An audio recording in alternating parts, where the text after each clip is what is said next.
Una promesa del Evangelio. Sermón publicado el jueves 6 de julio de 1916 y previamente predicado por Carlos Haddon Spurgeon en el Tabernáculo Metropolitano, Newington. Pondré mi espíritu dentro de vosotros y haré que andéis según mis leyes, que guardéis mis decretos y que los pongáis por obra. Ezequiel 36:27. La bendición aquí prometida es una de las bendiciones más importantes que los hombres pueden necesitar o que Dios puede dar. Sin esta bendición, todos los otros beneficios del pacto no tendrían validez. Es inútil tener un Salvador si no tenemos el poder espiritual para creer en Él. ¿De qué nos sirve que se hayan dado preciosas promesas si no tenemos ninguna fe implantada en nosotros por el Espíritu Santo, por medio de la cual podamos alcanzar esas promesas, rogar con base en ellas en nuestras oraciones y obtener su cumplimiento? Sin santidad ningún hombre verá al Señor, pero la santidad no crece de manera natural en ningún corazón humano. Por lo tanto, sin el Espíritu de Dios, quien es el autor de la santidad, ningún hombre podrá convertirse alguna vez en heredero de la inmortalidad o entrar en el descanso reservado para el pueblo de Dios. El Espíritu Santo es necesario para la forma más insignificante de vida espiritual y de la misma manera Él es necesario para el más elevado desarrollo espiritual. Sin el Espíritu Santo no podemos pasar a través de la primera puerta y sin el Espíritu no podemos atravesar la última. Ningún hombre puede decir en su corazón que Jesús es el Cristo, sino por medio del Espíritu Santo. Mucho menos puede algún hombre alcanzar la perfección que se necesita para el cielo, excepto a través del trabajo y del poder del Espíritu del Dios viviente. Siempre me cuido mucho en mi ministerio de no oscurecer en lo más mínimo esta bendita e indispensable obra del Espíritu Santo. Si el Espíritu de Dios no es honrado, si se resiente por nuestra negligencia, si se separa de nosotros, ¿de qué nos sirven nuestras congregaciones? ¿Cuál sería el beneficio de nuestro celo, aun si lo pudiéramos conservar? ¿Cuál sería el propósito de congregarse para orar si no tienen ningún deseo de congregarse? Sin Él no podemos hacer nada. Él infunde todo el ánimo a la iglesia cristiana. Jesús nos ha dejado para irse al cielo, pero Él sigue reinando y gobernando en medio de nosotros por medio de su vicerregente, el Espíritu Santo. Démosle todo el honor, confiemos en Él, busquémosle con toda sinceridad, tomemos la responsabilidad de testificar acerca de Él, los que tenemos la responsabilidad de hablar, y si ustedes que tienen la responsabilidad de oír, pongan mucho interés en recibirlo. Primero, ¿quién es este Espíritu? Se habla de él en este texto y a menudo en muchos otros. Es muy importante que mencionemos nuevamente los lugares comunes del Evangelio y las cosas simples de la palabra de Dios. No tengo ninguna duda de que hay algunas personas aquí que no entienden la doctrina de la Divina Trinidad. Me ha dolido, me podría haber divertido si no fuera por lo triste de la reflexión, la ignorancia de algunos que han venido aquí y han aprendido por primera vez las verdades más elementales del Evangelio. Ahora las conocen y se gozan en ellas, incluso ahora son capaces de enseñarlas a otros. Pero cuando vinieron aquí por primera vez, aunque no eran personas que carecían de educación, sino que eran más bien versados en algunos otros asuntos, no tenían el menor conocimiento del plan de salvación, o ni siquiera de las simples y claras verdades más fundamentales del Evangelio de Jesús. Era como si hubieran venido del centro de China o de alguna otra región en la que nuestra Biblia no fuera conocida.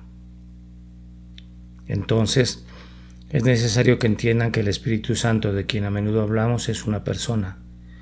Él no es una mera influencia, hablamos de las influencias del Espíritu Santo y eso es muy conveniente, pero esas influencias proceden de una persona que trabaja en las mentes de los hombres por su influencia. Es correcto orar por las influencias del Espíritu Santo, pero no es correcto pensar acerca del Espíritu Santo mismo como si fuera una influencia, ya que Él es una persona. Atribuimos a Él acciones que no podrían ser atribuidas a influencias. Se dice que Él puede ser entristecido, puede ser vejado, puede ser despreciado. Cosas maravillosas son atribuidas a Él, que no podrían ser llevadas a cabo por influencias. El Espíritu de Dios se movía sobre esta tierra cuando todavía estaba sin orden y vacía, y había tinieblas sobre la faz del océano. Él trajo orden donde había confusión. Él adorna los cielos. La belleza del tabernáculo es atribuida a la habilidad inspirada por Él. O, hablando del tabernáculo más santo del cuerpo de nuestro Salvador, este fue formado y moldeado por el poder del Espíritu Santo. El ser santo que nació de María no nació por generación natural, sino por la energía del Santo de Israel. El agente fue una persona, no una influencia, y cuando nuestro Señor fue levantado de nuevo de entre los muertos, su resurrección es atribuida en la Escritura al Espíritu Santo. El Espíritu Santo obró diversas señales y milagros en la iglesia primitiva. Capacitó a los apóstoles para que hablaran en muchas lenguas. Por medio de él, los apóstoles tenían el poder de realizar diversos milagros. Dio el mandamiento para que se apartase a Pablo y a Bernabé para el trabajo para que él los había llamado. Y todavía, amados hermanos, Él está en la iglesia y tenemos comunión con Él. Estamos en íntima comunión con Él. Podemos dar nuestro testimonio que Él intercede por nosotros con gemidos indecibles, que Él nos ayuda en nuestras debilidades y lleva a cabo múltiples oficios de amor que nos hacen sentir de manera experimental y consciente que el agente de tales cosas es verdaderamente una persona. Más aún, Él es Dios, verdaderamente Dios. Nunca pensemos con ligereza del Espíritu Santo como si Él fuera divino en un sentido inferior. En tu bautismo los tres nombres fueron puestos juntos. Tú fuiste bautizado en el triple nombre del Padre, y del Hijo, y del Espíritu Santo. Tengan mucho cuidado de que las tres personas siempre estén asociadas en sus mentes con igual afecto y con igual respeto. La bendición que constantemente concluye nuestro servicio de adoración da su lugar a cada uno. Que la gracia de nuestro Señor Jesucristo, el amor del Padre y la comunión del Espíritu Santo esté con todos ustedes. Entonces el Espíritu Santo es divino. No tratamos de ahora de demostrar lo que es nuestro deber afirmar dogmáticamente en el momento presente. El tema tiene abundantes pruebas en la Santa Biblia. Por tanto, será suficiente que les enseñe los hechos. ¿Cómo es que el Padre es Dios, el Hijo es Dios y el Espíritu Santo es Dios? Y sin embargo no hay tres dioses sino un solo Dios. Yo no puedo responder a eso. Sé que es así, pues así nos es revelado. Pero cómo es que eso es así, no nos corresponde adivinarlo, porque eso no es revelado ni explicado. Nuestro entendimiento no se puede aventurar más allá del testimonio. Los teólogos han hecho muchos intentos de encontrar en la naturaleza paralelos correspondientes a la unidad y a la Trinidad de Dios, pero me parece a mí que todos han fallado. Tal vez el mejor es el de San Patricio, quien cuando predicaba a los irlandeses, deseando explicarles este asunto, cortó un trébol y les mostró sus tres hojas todas unidas en una. Eran tres, pero era un trébol. Sin embargo, hay fallas y deficiencias aún en esta ilustración. No satisface el caso. Es una doctrina que debe ser enfáticamente afirmada como está expuesta en el credo de Anastasio. Yo no cuestiono la verdad de su enseñanza, pues creo en todo. Aunque me horroriza el abominable anatema que afirma que el hombre que dude en aceptarlo será condenado eternamente sin ninguna duda. Es un tema que debe ser reverentemente aceptado, según es presentado en la palabra de Dios y fielmente estudiado, según ha sido entendido por los más escrupulosos e inteligentes cristianos de generaciones sucesivas. No debemos pensar que alguna cosa puede causar un detrimento al homenaje que le es debido al Padre como originalmente y esencialmente divino, y no debemos pensar del unigénito del Padre como si no fuese Dios sobre todas las cosas, bendito por los siglos, ni del Espíritu Santo que procede del Padre y del Hijo, como si no tuviera todos los atributos de la divinidad. Debemos apegarnos a esto. Escucha, Israel, Jehová nuestro Dios, Jehová uno es. Pero también debemos creer que Él debe ser adorado en tres personas, aunque es uno en su esencia. Entiendan entonces ustedes que conocen solo un poco acerca de las doctrinas del Evangelio, que deben adorar al Espíritu Santo y ejercer su fe en Él como Dios. Pongan un énfasis particular en esto porque está escrito: y a cualquiera que diga palabra contra el Hijo del Hombre le será perdonado, pero a cualquiera que hable contra el Espíritu Santo no le será perdonado, ni en este mundo ni en el venidero. Una terrible santidad rodea al Espíritu de Dios. Conforme pienso en Él, me parece que veo al Sinaí en medio del fuego con un límite establecido a todo su alrededor. Yo oigo una voz que me dice: no te acerques aquí, quita las sandalias de tus pies, porque el lugar donde tú estás, tierra santa es. No sé cuál sea ese pecado en contra del Espíritu Santo, en vano podrían tratar de definirlo.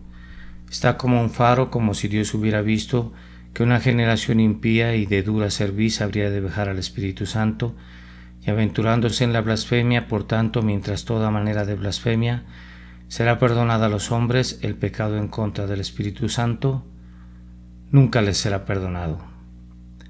Presten mucha atención para que no se endurezca su corazón, para que no cometan ese pecado. No creo que lo hayan cometido. Sé que no lo han cometido si desean ser salvos. Sé que no lo han cometido si desean venir y poner su confianza en Cristo. Sin embargo, les advierto que tengan cuidado y traten con reverencia aún al simple pensamiento del Espíritu Santo, el Consolador, el instructor de sus almas. La segunda pregunta para ustedes será: ¿cómo cumple Él esta promesa?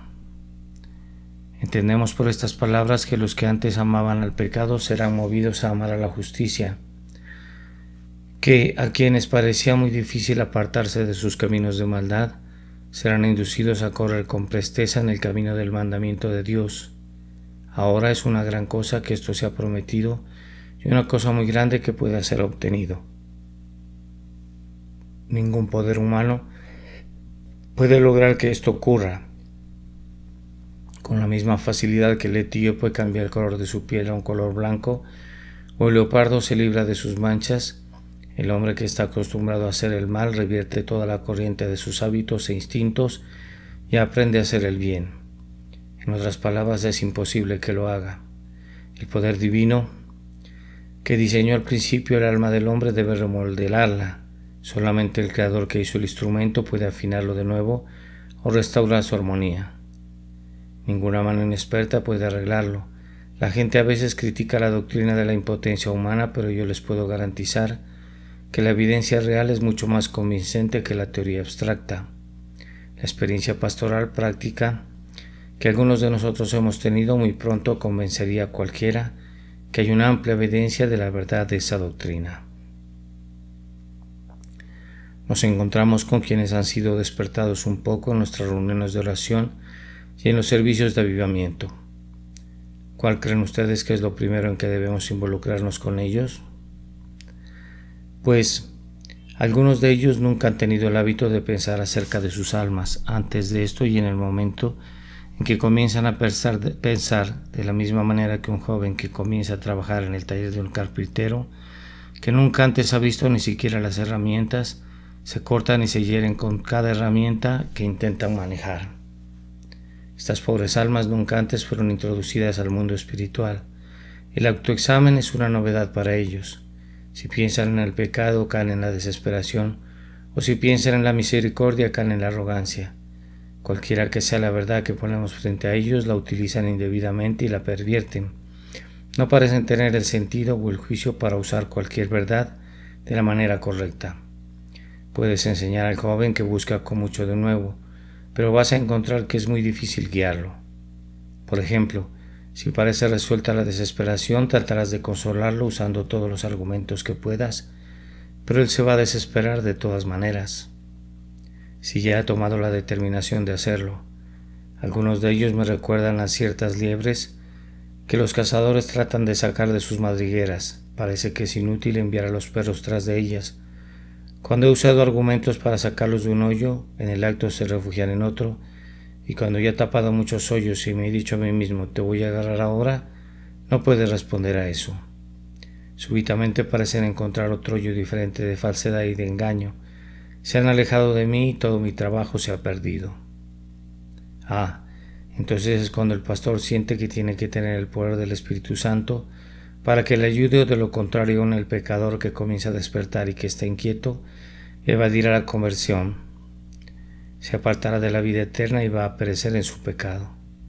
Sí, hermanos, la experiencia nos demuestra de una manera mucho más clara que cualquier controversia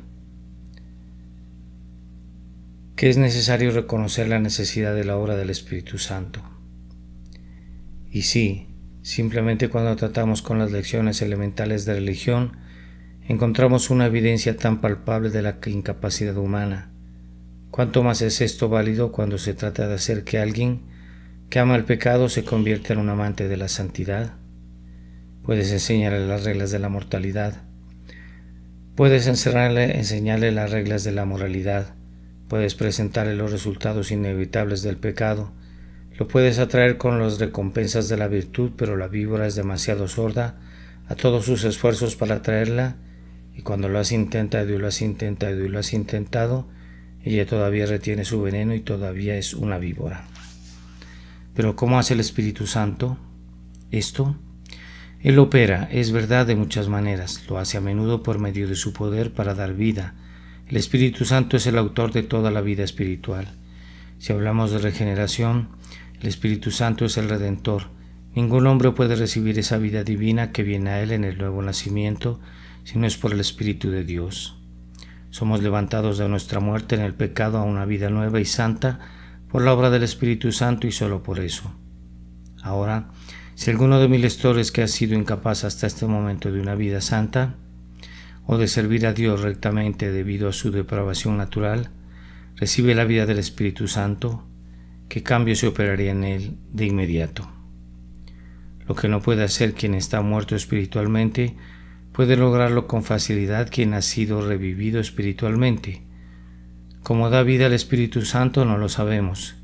El viento sopla de donde quiere y oye su sonido, pero no sabes ni de dónde viene ni a dónde va.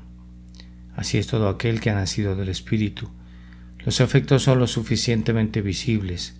Pronto te das cuenta que el hombre que era duro, sin sentimientos, sin emociones, tiene ahora una conciencia eterna, con firmes deseos y sensible en sus inquietudes. Se convierte de hecho en un hombre que vive, aunque antes estaba hundido en la muerte. El Espíritu Santo hace al hombre prácticamente nuevo de manera continua por medio de la iluminación que concede.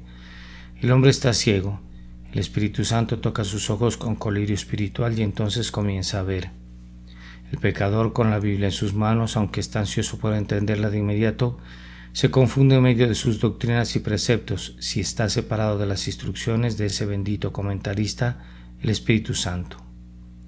La Biblia está llena de luz, pero el corazón del hombre es muy oscuro. ¿Cuál es el propósito de que la Escritura se abra al entendimiento? Si los ojos del entendimiento están cubiertos con una gruesa película, es el Espíritu Santo el que irradia la verdad que Él ha revelado con amplitud sobre cada objeto que encontramos en nuestro camino. Cuando lean la Biblia buscando consuelo y dirección, tengan cuidado de levantar sus corazones hacia quien la escribió.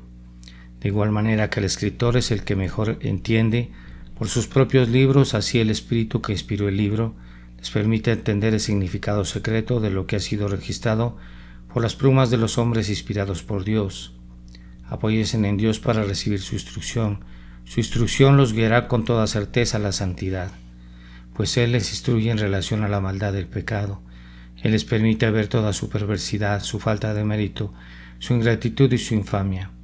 Él les instruye en relación a la belleza de la santidad y les muestra el ejemplo de su Señor. Él les enseña la ley y la escribe en las tablas de carne de sus corazones. De esta manera, como un iluminador, así como un dador de vida, nos hace correr en los caminos de los estatutos de Dios.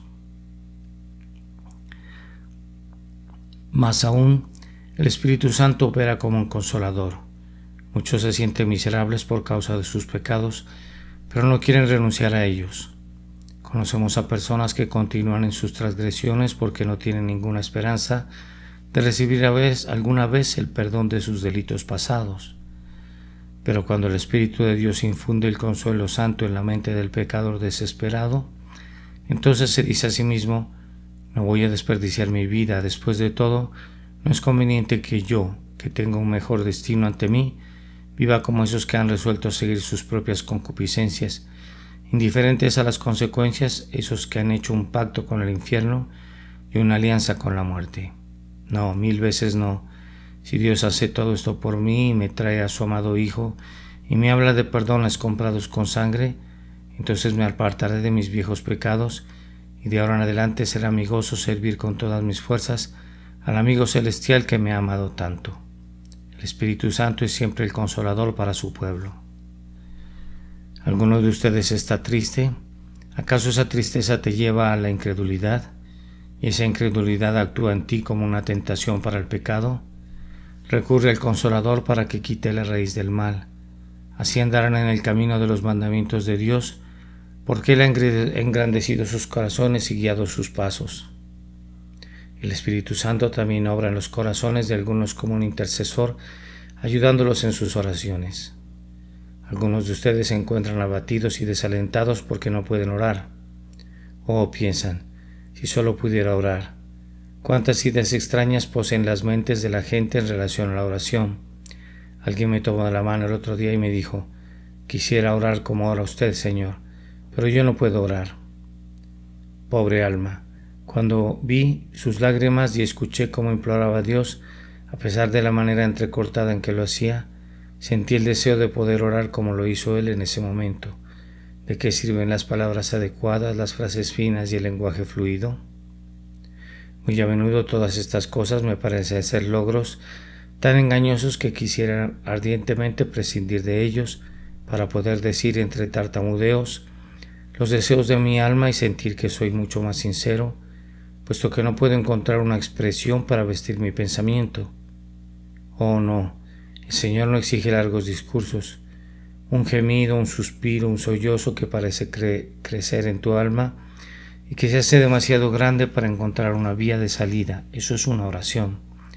Cuando no puedes orar, recuerda que el Espíritu nos ayuda también en nuestras debilidades. Es su oficio interceder por nosotros con gemidos indecibles que nosotros no podemos emitir, y el capacitar al hombre para la oración, Él capacita al hombre para que sea santo, pues la oración es un pilar de la santidad. Acercarse a Dios, la fuente de toda perfección, es recibir ayuda contra las acechanzas del pecado, y el bendito ayudador en la oración también se convierte en una ayuda para nosotros en los caminos de la justicia. Espero que cualquiera de ustedes que hayan estado diciendo yo no puedo hacer esto y yo no puedo hacer eso, entiendan que es muy cierto que no puede, pero que es igualmente cierto que el Espíritu Santo le puede ayudar a hacer todas las cosas. Puedes hacer todo por medio de su poderosa ayuda. Espera en Él con deseos sinceros y dile: ven, Espíritu Santo, ayuda a este pobre y débil gusano. Ayúdame a lamentar mi pecado. Ayúdame a mirar a Jesús con los ojos de la fe. Ayúdame a dejar mis pecados. Ayúdame en el momento de la tentación para que pueda resistir las artes sutiles de Satanás. Ayúdame a superar mi mal carácter, a deshacerme del orgullo y de la iniquidad de mi corazón. Mata mi pereza, libérame de mi tendencia a posponer y dejar todas las cosas para mañana.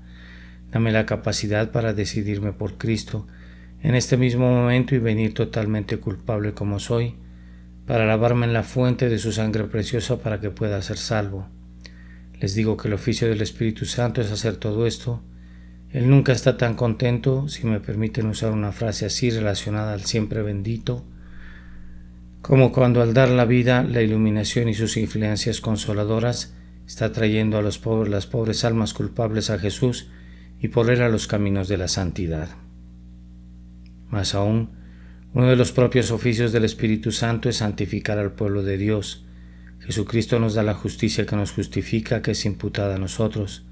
El Espíritu Santo nos da la justicia que santifica, que nos es impartida. El bendito Jesús nos trae su propia justicia y nos viste con ella. El Espíritu Santo opera en nosotros con una conformidad personal a la voluntad de Dios en nuestros corazones, que produce el fruto en nuestras vidas como resultado de esa obediencia hasta la muerte con la que Cristo obtuvo del perdón de nuestras ofensas.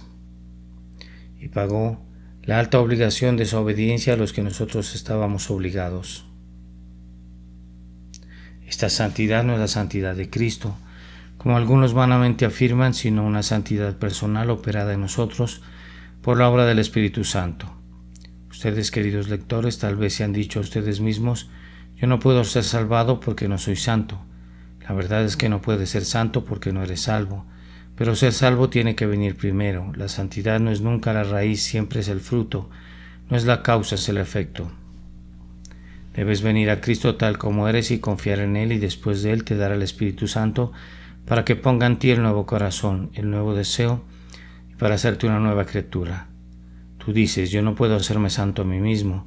Eso es verdad, deberías hacerlo, pero no tienes ningún poder, ni ninguna voluntad tampoco, pero si Dios te ha dado la voluntad, Él te señala a quién está revestido de poder. Esto es el Espíritu Santo que morará en ti, te santificará por medio de la palabra de verdad y la aplicación de la preciosa sangre y el agua que brotaron del costado de Cristo. Tampoco puedo dejar de observar que uno de los grandes trabajos del Espíritu Santo es habitar en su pueblo. El Espíritu Santo mora en cada creyente en Cristo. Nunca se ha ausentado del creyente desde que se convirtió en un discípulo. Podemos invocar su presencia al cantar: ven Espíritu Santo, paloma celestial, con todos tus poderes que dan vida. Pero esa es una oración para su manifestación especial. El Espíritu Santo está aquí. Él vive en la iglesia. Él ha venido como un consolador que residirá con nosotros para siempre. Él habita en los cuerpos de su gente. Dios está en su templo, y observen bien, es por habitar en Él que la santidad del creyente se conserva. Si el Espíritu Santo lo abandonara, Él regresaría como el perro a su vómito, pero debido a que el Espíritu Santo mira por estos ojos y palpita en este corazón y mueve estas manos, cuando el hombre obedece plenamente al poder divino, entonces el hombre es conservado en los caminos de integridad, y su fin es la vida eterna. Para resumir todos estos pensamientos en uno, cualesquiera que sean los oficios del Espíritu Santo que éste sostiene para el pueblo de Dios, el resultado de todos estos oficios será el de evitar que el hombre regrese a sus viejos caminos y que lo lleve a caminar en los mandamientos de Dios y a guardar los juicios de Dios y hacerlos. Deseas entonces ser salvado del pecado y que se te dé la santidad. Mira las heridas del Salvador sangrante y recuerda que Él ha prometido darte el Espíritu Santo, por medio del cual serás hecho santo y serás conservado en santidad, hasta que estés en el más allá sin mancha ni arruga, ni nada parecido ante el trono eterno. Para terminar, quiero decir unas pocas palabras buenas y de consuelo para quienes pudieran estar ansiosos por tener a este Espíritu de Dios en sus corazones. Se queja alguien: el Espíritu Santo nunca me tomaría en cuenta a mí. ¿Por qué se te ocurre pensar así? ¿Piensas que lo honras con tales reflexiones? Más bien te estás cubriendo a ti mismo de vergüenza. ¿Acaso no sabes que se ha fijado en muchos que han sido como tú y que viven para proclamar su amor condescendiente? Vas a mirar a Jesús, te entregarás a esa gran garantía que ha escogido ser la expiación de los pecadores. Si es así, el Espíritu Santo se ha fijado en ti. El primer deseo de Dios que tú tienes te viene de Él. Estas luchas internas que ahora sientes, tiernamente deseo que no las ahogues ni las apagues. Vienen de Él. Ese miedo, esa ansiedad, ese anhelo, y estoy seguro de que así es, son la iniciativa de la obra bendita del Espíritu Santo en tu alma. No pienses que el Espíritu Santo está de alguna manera renuente. Nehemías habló del Espíritu de Dios como tu buen espíritu. Así es Él. Él es la esencia misma de la bondad. Tomando bondad en el sentido de benevolencia, Él es bueno con los hombres, lleno de amor generoso hacia ellos. Leemos acerca del amor del Espíritu, dulces palabras. Qué bueno sería apreciarlas y comprobar su significado. El amor del Espíritu, me maravilla que el Espíritu de Dios baje al valle de los huesos secos. Me asombro de que tenga contacto con tal corrupción como la nuestra y que nos dé la vida. Me sorprende que no nos haya abandonado desde hace mucho, siendo como somos tan lejos para aprender en su escuela. Sin embargo, Él nos enseña con paciencia. Es muy sorprendente para mí que Él habite en tan pobres templos como son nuestros cuerpos de barro. A pesar de todo, así lo hace. De manera condescendiente Él habita con nosotros. Ustedes hablan del amor de Jesús al bajar a la tierra y soportar toda su miseria y vergüenza. No pueden hablar demasiado bien de eso, pero no se olviden de que el Espíritu Santo ha estado habitando aquí estos 1800 años y todavía perdura la dispensación de su gobierno. Él todavía espera y se esfuerza, persuade, ilumina de manera preciosa y da la vida grandiosamente, y así continuará haciéndolo hasta que el propio Señor Jesús descienda del cielo con aclamación y sea perfeccionada la dispensación del Espíritu Santo en el mundo venidero. Entonces, el Espíritu Santo es un buen espíritu y eso debería animarme y animarte a recurrir a Él con plena confianza en su persona y en su obra. A veces, Él es llamado el Espíritu Generoso. David dice: "Y un espíritu generoso me sustente". Él no está sujeto a nuestra servidumbre, Él no está restringido, gracias a Dios, por la restricción de nuestros deseos. Él no tiene ningún impedimento a pesar de que nuestra incapacidad y nuestra iniquidad nos tienen en sus redes. Él no depende de ningún hombre ni se demora por causa de los hijos de los hombres. Como el rocío viene por la mañana sobre el pasto indolente que no lo ha buscado, como la persistente brisa sopla sobre las silenciosas montañas sin que éstas lo hayan solicitado, y como el mar que no puede levantar sus olas mientras el viento no las haya sacudido, a pesar de no haberlo requerido ni buscado. Así es la venida del Espíritu, así viene tan libremente con toda verdad. Oh tú, el más vil de los pecadores, tú que estás perdido, tú que eres rechazado por quienes te amaron alguna vez, el Espíritu Santo puede venir a ti. Él es un espíritu generoso, ni siquiera tus pecados pueden detenerlo. Él puede conquistar tu desesperada depravación y venir y reinar en tu pecho, precisamente en ese lugar donde los demonios han disfrutado de un carnaval todos estos años. Adoro el poder que Dios ejerce en las mentes de los hombres, de tal forma que mientras yo estoy aquí predicándoles a ustedes, dispuestos ya sea a escucharlo o rechazarlo, mi Rey y Señor hará lo que Él quiera, independientemente de que te encuentres en el peor estado para responder al llamado del Evangelio, aunque hayas venido para ridiculizar al predicador o para sorprenderlo cometiendo errores, o puede ser que solo hayas decidido pasar una hora muy contento. El hágase divino es mucho más poderoso que tu ánimo caprichoso. Con cuánta frecuencia el arquero eterno ha lanzado sus flechas a los burladores y los ha dejado como muertos, y después, habiéndolos tocado con su dedo que da la vida, Él ha dicho: vive. El cambio ha sido realizado, aunque el burlador ni cuenta se dio en ese momento. El Señor, de conformidad a su soberanía, ha hecho el trabajo, y así este bendito Espíritu generoso puede efectuar su propósito. Oh, mis queridos hermanos, rueguen por los inconversos, oren por los pecadores, todos los que puedan orar. Muy a menudo he pensado en la bendición que es que el Espíritu de Dios pueda tener entrada donde nosotros no podemos. Hay una casa que está cerrada y protegida en contra del Evangelio.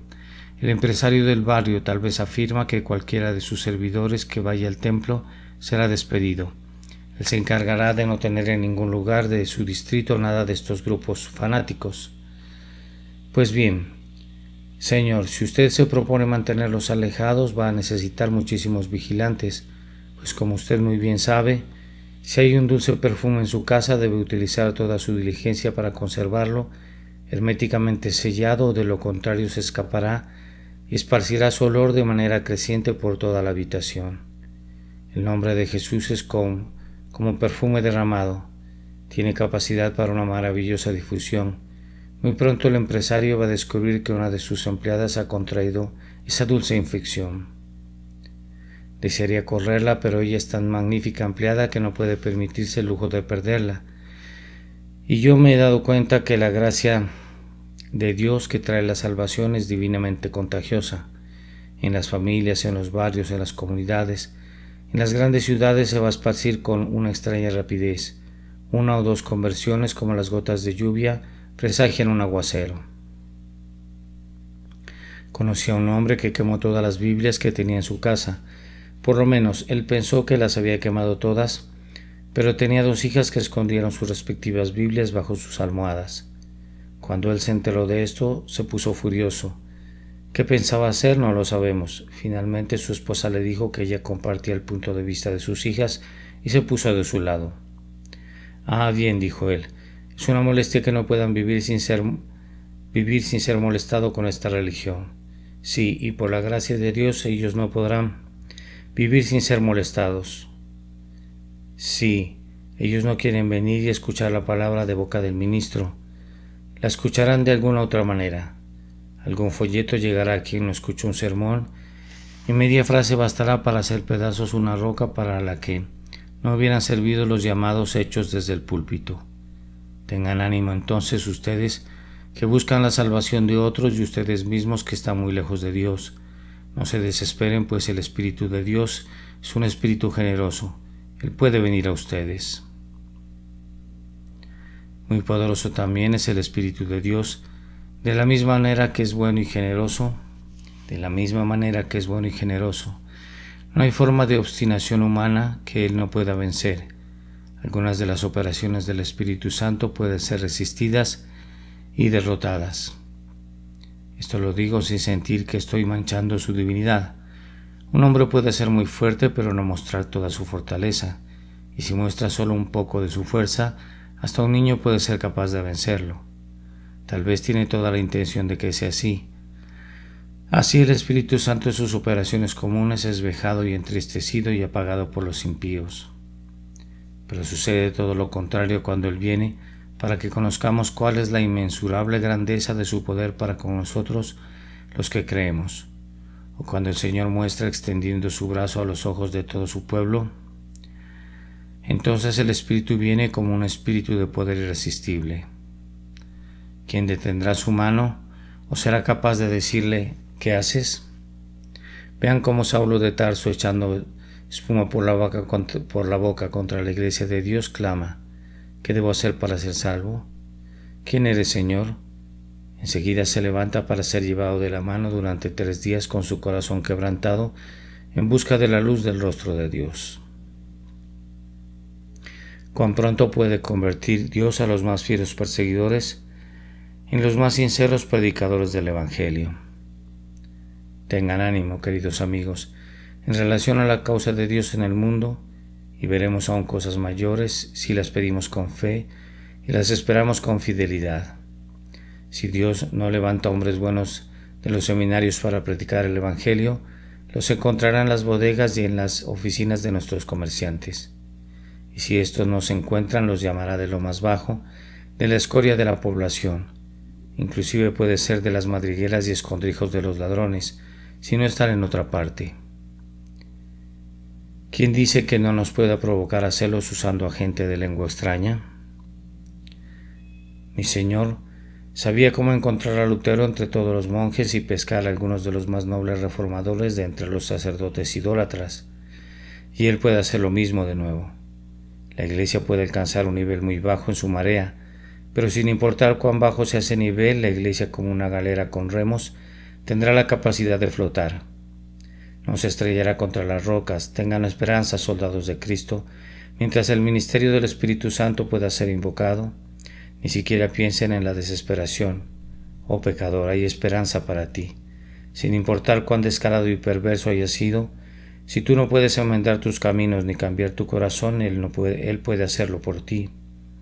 Él puede romper las cadenas de hierro del hábito. Él puede romper en pedazos la red impenetrable de la lascivia. Él te puede liberar de las abominaciones degradantes de la borrachera. Él puede disolver todos los encantos de la mundanalidad. Él te puede hacer libre, aunque ahora seas un cautivo sumido en la prisión de máxima seguridad, con tus pies atados al cepo. Que nadie se desespere mientras el Espíritu Santo viva, mientras Jesús interceda, mientras el Padre quiera recibir a los hijos pródigos. La gracia hace que las criaturas que no valen nada puedan recibir las más inestimables bendiciones. Lo que Pablo dijo a los santos, yo me atrevo a decir a los pecadores. Con todo, anhelad los mejores dones, Amén. Una promesa del Evangelio. Este sermón fue publicado el jueves 6 de julio de 1916 y previamente fue predicado por el reverendo Carlos Haddon Spurgeon en el Tabernáculo Metropolitano, Newington, Londres. Pondré mi espíritu dentro de vosotros y haré que andéis según mis leyes, que guardéis mis decretos y que los pongáis por obra. Ezequiel capítulo 36 y versículo 27.